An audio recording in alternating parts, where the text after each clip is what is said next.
The learning curve in the music industry is really rough. No, seriously, it's a war of attrition. I had this thought last night as I was trying to fall asleep. How much time have I really put into this thing? I mean, between the industry, learning, mixing, mastering, musical instruments. I was looking back on my life and I realized I think I've done this like 90 to 95% of the days of my life since 12 years old. And so I decided, let me make a video out of this and actually add up the hours that I've put into this thing, approximately, obviously.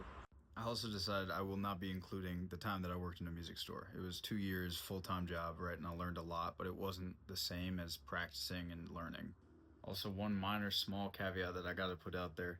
This is not me being like, oh, look at how cool I am. This is more just me being like, look at that. I'm proud of myself, and also, like, I still haven't figured this shit out, and I've done it for this long. You're gonna see the numbers right here. It's crazy.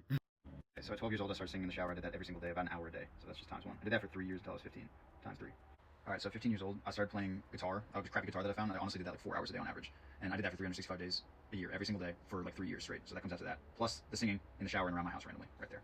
I continue to play, but honestly, I did play a little less in this period of time between ages 18 and 21. It was a little blurry, so I kind of just guessed here. It was probably a little lower than this, but it was about that, honestly. Like I played 330 days of the year, honestly. So from 21 to 23, I played like half the days maybe at like 2 hours. So that comes out to 2 years, 480 hours.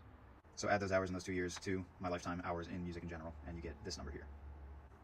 Then I went to rehab for drug addiction, and I went crazy with it. 10 hours a day in rehab straight up, and then the whole year just so much. So now we're at my lifetime as of 24 years old, right here. That's crazy. Then from 24 to 25, I played most days at about 3 hours on average. So total lifetime, not including this past 5 months-ish, comes out to 13,000 hours in music. So yeah, war of attrition. I've been doing this for 13,000 hours, maybe less, right? Maybe more. I actually don't really know. They're generalized, but I still don't really know what I'm doing. I'm still trying to figure it out, and I'm just sticking with it anyways, because like a lot of what this industry feels like it is at this point is just how much bullshit can you take? How much emotional heartache can you take? How much like failure can you take? And like not give up and just keep going. So I'm here to tell you, I'm gonna keep going, and you should too.